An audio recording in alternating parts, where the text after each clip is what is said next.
दोस्तों नमस्कार, मैं हूं एक लेखक विजय कुमार पाल। ये मेरी किताब है ब्लेंडर ऑफ ब्लास्फेमी।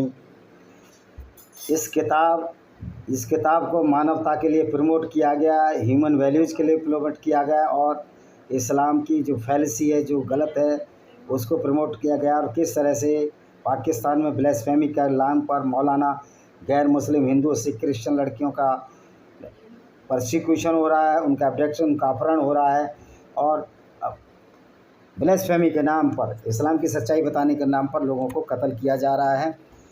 इसी तरह ये मेरी दूसरी किताब है पैरानोइया ऑफ कल्ट्स। ये बुक भी किसी कल्ट के ख़िलाफ़ नहीं है, लेकिन कल्ट की धर्म या आइडियोलॉजी की सच्चाई बताती है। किस तरह से लोगों को ये भ्रम है कि जो आइडियोलॉजी दूसरों को कत्ल करने की बात कहे, XYZ, या ऊंचा नीचा बताने की बात कहे, वो आइडियोलॉजी एक धर्म होती है। वो धर्म नहीं, एक बहुत बड़ा अधर्म होता है। तीसरी किताब है मेरी जौहर, शाश्वत पब्लिकेशन बिलासपुर पर छपी है। और इस किताब में ये बताया गया किस तरह इस्लाम की वजह से भारतीय हिंदू नारियों को जल जौहर करने पड़े, अग्नि जौहर करने पड़े और अपने छोटे छोटे नन्हे शिशुओं को भी अपने साथ या तो पानी में कूद कर मरवाना पड़ा, उनकी आत्महत्या के लिए सेल्फ इमोलेशन किया या आग में जलकर मर गए, सिर्फ इस्लाम की वजह से। कि इस्लाम की आइडियोलॉजी ये कहती है कि गैर मुस्लिम औरतों को लूट कर उनको बाज़ारों में बेचना इस्लाम का कर्तव्य है। और ये काम मोहम्मद साहब ने खुद किया था जब उन्होंने बनु कुरैज़ा यहूदी कबीले की औरतों को लूट कर और उनको बाज़ारों में बेच दिया था और हथियार और घोड़े खरीद लिए थे। ये भी शाश्वत पब्लिकेशन पर है। कुछ किताबें मेरी हैं रुद्रा पब्लिकेशन पर और एक किताब अस्तित्व पब्लिकेशन पर है। अस्तित्व पब्लिकेशन बिलासपुर, जिसका नाम है ब्लेंडर ऑफ ब्लास्फेमी, मैंने दिखा दिया। और ये मेरी किताब है ब्लैक डॉट्स ऑफ टेररिज्म। इसमें ये बताया गया है कि रिलीजन के नाम पर जो सबसे बड़ा टेररिस्ट आइडियोलॉजी है वो इस्लाम है, क्योंकि इस्लाम नफ़रत की दीवार पर खड़ा है। ये भी किताब है, ये रुद्रा पब्लिकेशन बिलासपुर छत्तीसगढ़ पर है। और ब्लेंडर ऑफ ब्लास्फेमी अस्तित्व प्रकाशन, ये दोबारा दिखा देता हूँ, ये मेरी अस्तित्व प्रकाशन से छपी है। इसको आप ज़रूर खरीदिए, ये सब अमेजॉन फ्लिपकार्ट पर है। इस तरह मैंने 4 किताबें दिखाई। 5वीं किताब है पैनोरमा ऑफ इंडियन डेमोक्रेसी, कि किस तरह इंडियन डेमोक्रेसी में वक्फ बोर्ड के नाम पर पूरे हिंदुस्तान की ज़मीन को लूटा गया। दूसरी बात है कि जब इस्लाम खुद ही लुटेरों का एक समूह है तो वक्फ बोर्ड लुटेरों का क्यों समूह नहीं होगा। और इसमें हमारी भूरी आंटी एंटोनिया माइनो ने जो वक्फ बोर्ड और कम्युनल वायलेंस लॉ लाया था, उसका भी बताया गया कि किस तरह हिंदुओं को सताने का कार्य किया। मैं ये नहीं कह रहा कि बीजेपी भी हिंदुओं के लिए बहुत कुछ कर रही है। अभी भी हिंदू मंदिरों को टैक्स लिया जा रहा है, जबकि कोई भी धार्मिक संस्था टैक्स नहीं देती। और 13 साल इनकी गवर्नमेंट हो गई है, मोदी जी कान में रुई डाले बैठे हैं। ये मेरी किताब है इन्वेडर्स एंड 18 फैक्ट्स, किस तरह हिंदुओं का बर्बाद किया गया इस्लामिक इन्वेडर्स ने एक आइडियोलॉजी के नाम पर, जिसको कि हम इस्लाम के नाम से जानते हैं। एक मेरी एक किताब है Vijay Kumar विनेमस fangs of cobra. ये मेरी बुक रुद्रा पब्लिकेशन पर है और इस बुक में दिखाया गया है किस तरह इस्लाम को मानने वाले इनजस्टिस कर रहे थे, लोगों को मार रहे थे और कत्ल कर रहे थे, खून बहा रहे थे, क्योंकि इस्लाम इसकी इजाज़त देता है। इस किताब को भी आप खरीद सकते हैं। ये मेरी एक और किताब है डिस्क्रिमिनेटेड हिंदू बाई विजय कुमार पाल। ये किताब भी किस तरह हिंदुओं को सताया गया इस्लामिक आक्रमणकारियों ने। मैं ये नहीं कहता ईसाई आक्रमणकारियों ने सताया, उन्होंने भी सताया, क्योंकि दोनों ये कहते हैं कि अगर ईसाई नहीं है, गैर ईसाई है, वो जन्नत नहीं जाएगा, लेकिन इस्लाम तो कत्ल करने की बात कहता है। तो दोस्तों, इन किताबों को आप खरीदते हो, पढ़ते नहीं हो। हिंदू जब दूसरे लोग पढ़ते हैं तो आपको आपको भी पढ़ना चाहिए। आप हिंदू हो किस तरह। और जो ये नेता कहते हैं कि हिंदू मुस्लिम भाईचारा होना चाहिए, ये कल मैंने वीडियो बनाया था, हिंदू मुस्लिम भाईचारा हो ही नहीं सकता। ये किस तरह यजीदी औरतें जो कि गैर मुस्लिम औरतें थी, अबू बकर अल-बगदादी ने कुरान की आयत पढ़कर उन लड़कियों को बेचा, उनके साथ बलात्कार किए और करवाए, जिस तरह इनके प्रॉफिट प्यारे मोहम्मद ने सफिया बिन्त हुय्या के साथ बलात्कार किया था, उसके पिता और पति को मारकर। ये मेरी 10वीं किताब है। 2 किताब अभी आने वाली हैं बहुत जल्दी। लॉस्ट पैराडाइज कश्मीर को किस तरह बर्बाद किया गया मीर अली हमदानी द्वारा, जो कि कहने को सूफी संत था। देखो, सूफीज़म हो या इस्लाम में कुछ भी भर दे झोली मेरी कुछ भी गाएं, इस्लाम जब उसका बेस ही गुंडागर्दी का बेस है, उसका बेस ही नफरत का है, उसको मानने वाले कभी अच्छे नहीं हो सकते। कल मैं वीडियो डालूँगा कि जो आज बहुत सारे मुस्लिम इस पर सिखों की सहायता, पंजाब की सहायता पर वीडियो बना रहे हैं, तो मैं उनको बताना चाहता हूँ कि आप अल्लाह की नज़र में खारिज हो, अल्लाह की नज़र में नरक जाओगे, क्योंकि आप गैर मुस्लिमों की सहायता कर रहे हो। ये वीडियो मेरा कल आएगा, आज आना था, लेकिन एक दूसरा वीडियो बहुत ज़रूरी है, मेरे संज्ञान में आया, मैं उसको बता देता हूँ। माननीय बाबा साहब अम्बेडकर ने मालाबार मोपला का जो दंगा हुआ, जिसमें मुस्लिमों द्वारा 50,000 हिंदुओं का कत्लेआम हुआ और हिंदू औरतों के साथ बलात्कार हुआ, बाबा अम्बेडकर साहब ने क्या कहा था। और जो दलित जो बाबा अम्बेडकर साहब के नाम की रोटियां खा रहे हैं, वामन मैसराम जैसे लोग, बाबा अम्बेडकर साहब का, अम्बेडकर जी का, डॉक्टर अम्बेडकर जी का ये इज्जत नहीं कर रहे हैं, क्योंकि अम्बेडकर के विचार इस्लाम के लिए बिल्कुल अलग थे जो वामन मैसराम के विचार हैं। यहाँ तो दलित और मुस्लिम गठबंधन बन रहा है, यानी कि बाबा अम्बेडकर साहब का ये अपमान करने पर तुले हुए हैं। जिस तरह मुस्लिम और सिख खालिस्तानियों का गठबंधन एक अपवित्र गठबंधन है, जो गुरुओं के कातिल हैं उनके साथ ये खालिस्तानी सतवंत पुन्नू जैसे और बहुत सारे मूर्ख लोग उसके साथ गठजोड़ बन रहे हैं, सिर्फ अपने फ़ायदे के लिए, अपने पैसे के लिए। इनको समझना चाहिए कि गुरुओं के लड़कों को किस तरह कत्ल किया गया, किस तरह माता गुजरी का उसी में उनका निधन हो गया, उनके बच्चों को जिस तरह से कत्ल किया गया, ठंड की रात में दीवार में चिन दिया गया। और उनको शर्म आनी चाहिए, इन खालिस्तानियों को जो हिंदुओं को गाली देते हैं, उनके लिए जगह भी ढोडर मल ने दी थी। तो ये जो बेगैरत आदमी हो जाए, तो मैं सिखों से इसलिए नाराज़ हूँ, खालिस्तानियों से, भाई तुम्हारे धर्म में तो किसी को कत्ल करने की नहीं लिखा और इस्लाम में तो लिखा है, तो वो करें, तो उनका तो इस्लाम कहता है, तुम्हारा तो कुछ नहीं कहता। तुम फिर हिंदुओं का कत्ल कर रहे थे। अम्बेडकर के उनके ज़माने में जो एक आतंकवादी था जिसका नाम जनरल भिंडरेवाला था, जर्नैल सिंह भिंडरेवाला, उसको संत कहते हैं। आप लोगों को शर्म नहीं आती? आप लोगों को तो दोस्तों हम चर्चा कर रहे थे कि किस तरह से इन लोगों को शर्म नहीं है, न दलितों को जो गाली दे रहे हैं, हिंदुओं को अम्बेडकर के विचारों से इतर बात कर रहे हैं। तो दोस्तों बाबा साहब अम्बेडकर ने जो मोपला हत्याकांड हुआ था, जिसमें गांधी जी का बहुत बड़ा हाथ था, क्योंकि जब खिलाफत हो रही थी तुर्की में, लेकिन गांधी जी को यहाँ खुजली हो रही थी, बवासीर हो रही थी मुंह में और दिमाग में, कि आप भी खिलाफत के लिए लड़ो। और खिलाफत वो आइडियोलॉजी है, वो खलीफत आइडियोलॉजी है जिसकी वजह से हिंदू औरतों के साथ बलात्कार हुए, यहूदी औरतों के साथ बलात्कार हुए। लेकिन महात्मा गांधी के दिमाग की खुजली थी कि नहीं, केरल में खिलाफत के लिए लड़ो। जबकि वहाँ के जो बुद्धिजीवी नेता कमाल अतातुर्क, तुर्की के जिनको पिता कहा जाता है, कमाल पाशा कह रहे थे, अब हम इस्लाम की गुंडागर्दी को बर्दाश्त नहीं करेंगे, इस खलीफत को हटाएंगे। लेकिन यहाँ जो कि एक अदूरदर्शी व्यक्ति था, जो कि जिसको महात्मा कहते हैं, वो दुरात्मा गांधी, वो कह रहा था नहीं, खिलाफत के लिए हमें लड़ना है, खलीफा होना चाहिए जिससे कि गैर मुस्लिमों को कत्ल करते रहे। तो ये विकृत मानसिकता का व्यक्ति था, जो कि दुराचारी दुरात्मक गांधी। और तो उस गांधी से बड़े तो अम्बेडकर हैं, जिन्होंने सच्चाई को समझा। अम्बेडकर ने अपनी बुद्धि और विद्वता का उपयोग करके साबित कर दिया कि गांधी अम्बेडकर के पैरों की धूल नहीं है। यही मेरा आज टॉपिक होगा। तो बाबा साहब अम्बेडकर ने इस नृशंस हत्याकांड जो मैंने बताया मोपला में 1921 में हिंदुओं की हत्याएं, हिंदू लड़कियों के बलात्कार, जबरन धर्मांतर, हिंदुओं के घर में लूट, आगजनी आदि के विषय में लिखा है। क्या लिखा है देखिए, उनकी किताब है। वर्ष 1921 में केरल में मालाबार में मोपिला मुस्लिमों ने कहने के लिए अंग्रेज़ों के प्रति विद्रोह किया था, मगर इससे हिंदुओं का कत्लेआम हुआ। आप भाई ब्रिटिश के खिलाफ कर रहे थे तो हिंदू क्यों कत्ल कर रहे थे? क्योंकि आड़ थी कि यहाँ हिंदू कत्ल करेंगे और अंग्रेज़ों को तो कत्ल कर नहीं सकते थे, तो हिंदू खत्म हो जाएंगे, हमारा राज होगा। लेकिन इस दुरात्मा गांधी को कुछ समझ में नहीं आता था।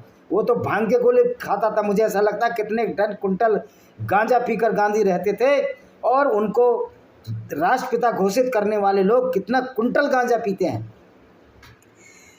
तो मगर इसमें हिंदुओं का कत्लेआम हुआ, वह तमाम पुस्तकों में डॉक्यूमेंटेड है, लिखा हुआ है। गांधी एंड एनार्की नामक पुस्तक में श्री सी शंकर नायर ने घटनाक्रम के साथ ही कांग्रेस की एनी बेसेंट के भी बयान दिए हैं, जो उन्होंने वहां जाकर पीड़ितों को देखकर दिए थे। देखिए क्या बयान दिए हैं उनको। ये कांग्रेसियों के बयान बारे में बता रहा हूँ, ऐसा नहीं कांग्रेस में सारे ही खराब हैं। बाबा अम्बेडकर साहब तक ने इस नृशंस हत्याकांड को बर्थोलोमो की संज्ञा दी थी। बार्थोलोम्यू यानी कत्लेआम। बाबा साहब अम्बेडकर ने पाकिस्तान और पार्टीशन ऑफ इंडिया में वर्ष ये किताब है उनकी 1921 में हिंदुओं की हत्याओं, हिंदू लड़कियों के बलात्कार और जबरन धर्मांतर, हिंदुओं के घरों में लूट, आगजनी आदि के विषय में लिखा है। उन्होंने साफ लिखा कि वहाँ के हिंदुओं के साथ जब तक होता रहा तब तक अंग्रेज सेना नहीं पहुंची और कानून का शासन लागू नहीं हुआ। भाइयों, अगर अंग्रेज ना होते तो ये इस्लामिक गुंडागर्दी भारत में आज भी चलती। जो लोग अंग्रेज़ों के खिलाफ रहे हैं फिर भी धन्य मानो। ईसाइयत में भी ये लिखा है कि जो ईसाई नहीं हो नरक में जाएगा, लेकिन इस्लाम में तो साफ लिखा है गैर मुस्लिम को कत्ल करो तब इस्लाम फैलाना है। तो भाइयों, अंग्रेज़ों का इस मैटर पर तो आप उनका धन्यवाद मानो कि इस्लामिक गुंडागर्दी का अंत अंग्रेज़ों ने किया, पूरी दुनिया से किया। खलीफात का अंत भी अंग्रेज़ों ने किया। अंग्रेज़ों को हमें इस बात का एहसान होना चाहिए, हालांकि उन्होंने हमको भी लूटा, हमारे साथ भी अत्याचार हुए, लेकिन इस्लाम की जो जड़ खोदी जिससे आज हिंदुओं की जान भारत में बची, उसका श्रेय हमें अंग्रेज़ों को देना चाहिए। बहुत सारी बुराइयां हैं, लेकिन इस्लाम से बड़ी बुराई कभी अंग्रेज़ थे न होंगे। इस्लाम से बड़ी बुराई न क्रिश्चियन, न यहूदी है, न ईसाई है, न सनातन वैदिक धर्म है। ये इंटरनल बुराई है हिंदुओं की, जो सो कॉल्ड अपने को बुद्धिजीवी ब्राह्मणवाद के चक्कर में छोटा लोग कहने लगे, तो उनको भी 100 जूते, उनको भी 100 लानत ऐसे लोगों को जो ऊंच नीच के आधार पर हिंदू धर्म को बांटने में लगे हुए हैं और जाति के नाम पर राजनीति कर रहे हैं और मुसलमानों की फेवर कर रहे हैं, क्योंकि इस्लाम तो फेवर करने लायक ही नहीं है। तो अंग्रेज़ों का हमें एहसानमंद होना चाहिए। अब इन्होंने क्या लिखा है,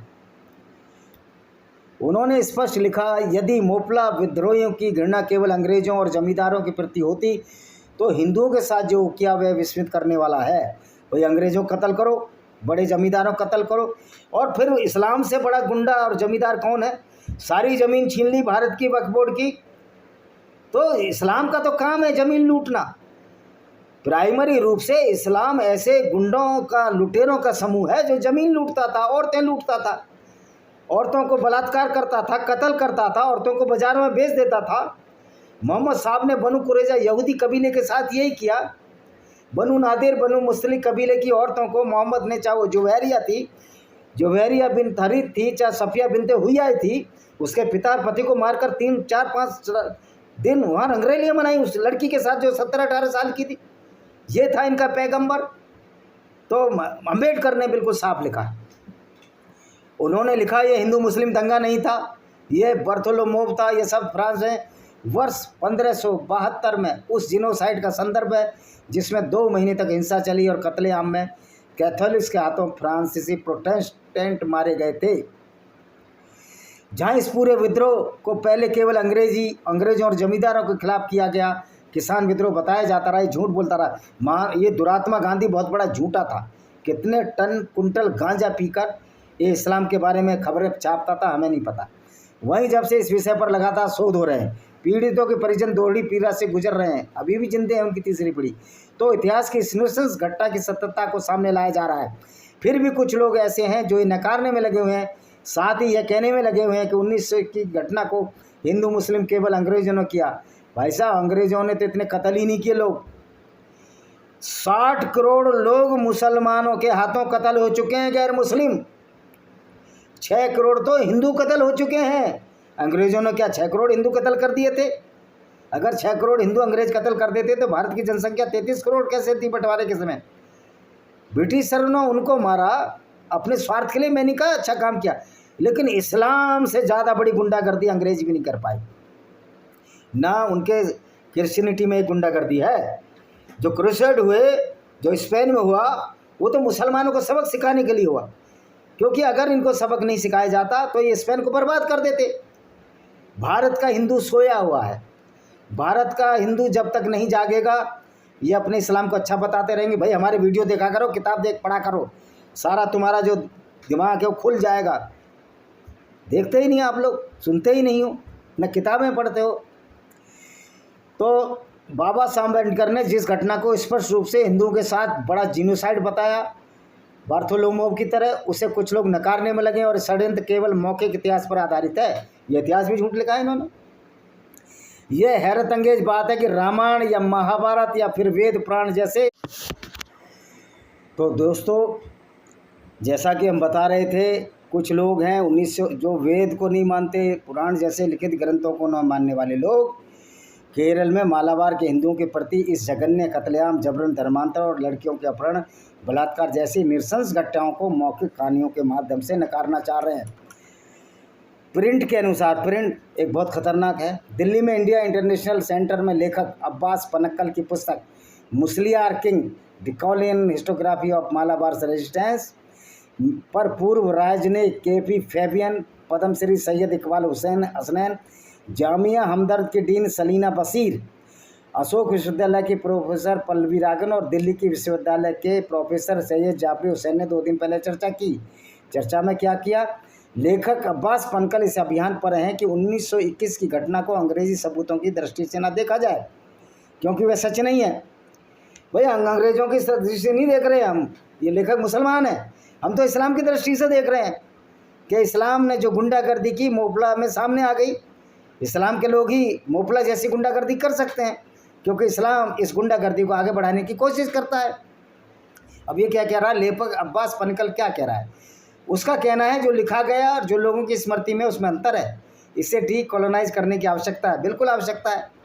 ये बताने की आवश्यकता है कि मोपला जो दंगा हुआ वो इस्लामी गुंडागर्दी थी, जो मोहम्मद के ज़माने से आज तक चली आ रही है। बिल्कुल सही करने की आवश्यकता है। ये क्या बोल रहा है? हम बोल रहे हैं। ये बहुत ही शर्म की बात है। उस घटना को मौखिक कथाओं के माध्यम से नकारने की कोशिश की जा रही है, जिससे पीड़ितों के परिजन उस घटनाक्रम को बताने के लिए जीवित हैं। अंग्रेज़ों ने ही नहीं बल्कि कई स्थानीय लेखकों ने भी इस पूरे घटनाक्रम को लिखा है। कांग्रेस की एनी बेसेंट का बयान भी पढ़े जाने योग्य है। वो तो कांग्रेस की थी ना। मगर जिस समुदाय को नायक बनाने का प्रयास लगातार हो रहा है, उसकी चारित्रिक विशेषताओं के विषय में लिखा जाना आवश्यक है। वो समुदाय क्या है? उनका तो पैगंबर ही लुटेरे थे, उनके पैगंबर ही कातिल थे, उनके पैगंबर ही बलात्कारी थे, पीडोफाइल थे। टीपू सुल्तान ने तो वही किया जो उसका पैगंबर करता था, क्योंकि वो गंदगी उसको वहीं से मिली थी टीपू सुल्तान को। सब जानते हैं कैसे हैदर अली और टीपू सुल्तान ने मालाबार के हिंदुओं के साथ कत्लेआम, जबरन धर्मांतर जैसे कुकर्ते किए। और जिन मोपिला मुस्लिमों के विषय में अब्बास लिखते हैं कि मोपिला मुस्लिम को तो हिंदू राजाओं ने संरक्षण दिया था, तो उन्हें इस तथ्यों को भी संज्ञान में ले लेना चाहिए कैसे उन्हीं मोपिला मुस्लिम्स ने हैदर अली का साथ हिंदू राजा और हिंदू प्रजा को मारने के लिए साथ दिया था। टीपू सुल्तान के बेटे प्रिंस गुलाम मोहम्मद हैदर अली पर एक पुस्तक लिखी है। उस पुस्तक में वे मोपिला मुस्लिम के विषय में क्या लिखते हैं उसे पढ़ा जाना चाहिए। वे लिखते हैं, वैसे तो सूदखोरी इस्लाम में हराम है, मगर मोपिला के बारे में कुछ नहीं मानते हैं। माहे में उनकी कट्टरता के खिलाफ बहुत ही खतरनाक प्रमाण देखने को मिले। पांडिचेरी की बात कर रहा है। फिर उनके स्वभाव के बारे में क्या लिखते हैं उसे पढ़ा जाना चाहिए। वे लिखते हैं कि अपने मजहब के प्रति अत्यधिक उत्साह में मोपिला अफीम का नशा करते हैं और ईसाइयों और अपने धर्म के अन्य शत्रुओं को मारने के लिए खुद को मौत के घाट उतार देते हैं। वे उग्र रूप से हमला करते हैं और उनके सामने जो भी आता है उसे मार देते हैं, और तब तक नहीं रुकते जब तक खुद नहीं मारे जाते। भाई मारे तो तुम भी जाओगे ना, तुम्हारा अल्लाह तो है ही नहीं, नकली अल्लाह से कब तक जियोगे। इसमें उन्होंने लिखा, टीपू सुल्तान के बेटे ने, कैसे हिंदू राजाओं के शासनकाल में उन्हें संरक्षण मिला, मगर चूंकि अब हैदर आ गया था जो इसका पोता था, इसका दादा था, जो ही उनके मजहब का था, इसलिए सुनिश्चित किया गया कि वे उसका ही साथ देंगे। इसके बाद पूरा विवरण है कैसे कन्नूर के शासक अली हैदर जो मोपिला मुस्लिम था उसने आगे बढ़कर हैदर अली का साथ दिया। जो लोग 1921 की घटना को जिनके विषय में एनी बेसेंट ने लिखा है, मैं चाहता हूं कि मिस्टर गांधी मालाबार आएँ। एनी बेसेंट ने लिखा कि मैं चाहती हूं कि मिस्टर गांधी, कौन गांधी? ये दुरात्मा गांधी मालाबार आए और अपनी आंखों से उस विनाश को देखे जो उनके प्रिय भाइयों मोहम्मद और शौकत अली ने किया था। भाई ये तो सिरफरा था। महात्मा गांधी तो पता नहीं कितने टन गांजा पीकर इस्लाम की अच्छाई बताता था। उन्होंने अस्पताल में एक मोपिला मुस्लिम कैदी का उदाहरण दिया था।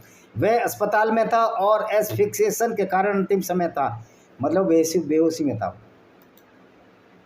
उसने सर्जन से पूछा क्या वह मरेगा या बचेगा, तो सर्जन ने कहा उसे नहीं लगता वह बचेगा। तो उसने कहा मुझे खुशी है, मैंने 14 काफिर हिंदू और ईसाइयों को मार डाला।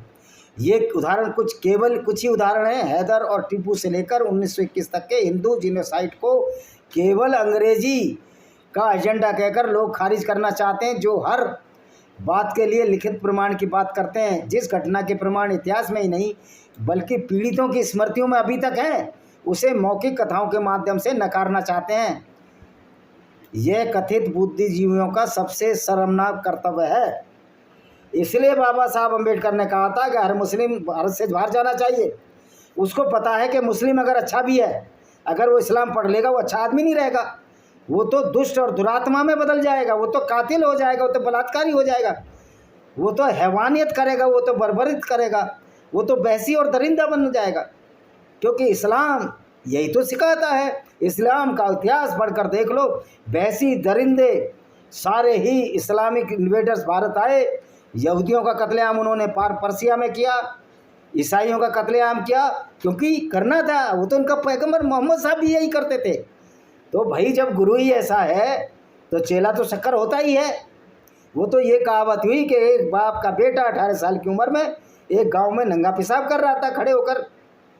गांव में शर्म लिहाज होती है। उन्होंने कहा बेटे कहीं बैठकर दूर पेशाब कर लो, तुम्हारे पिता से कहेंगे हम।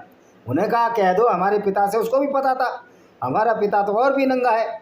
उसका पिता कोठा, जो बड़े मकान होते हैं, कमरे को कोठा बोलते हैं हमारे गांव में, 20 बाई 15 के, उस पर चढ़कर घूम घूम कर पेशाब कर रहा था चारों तरफ, जो लोगों पर गिर रहा था।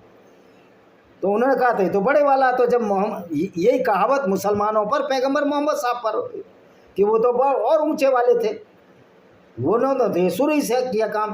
तो बाबा अम्बेडकर साहब को ये दलित विचारक अम्बेडकर साहब की बातों का अपमान कर रहे हैं। ये सिर्फ हिंदुओं को आपस में बांट रहे हैं। अरे तुम बौद्धिस्ट बन जाओगे ना तो भी इस्लाम की नज़र में नजस गंदी पोटी जितने अपवित्र हो। इसी के साथ मैं इस वीडियो को विराम देता हूँ। वंदे मातरम, जय हिंद, आपका दिन शुभ हो।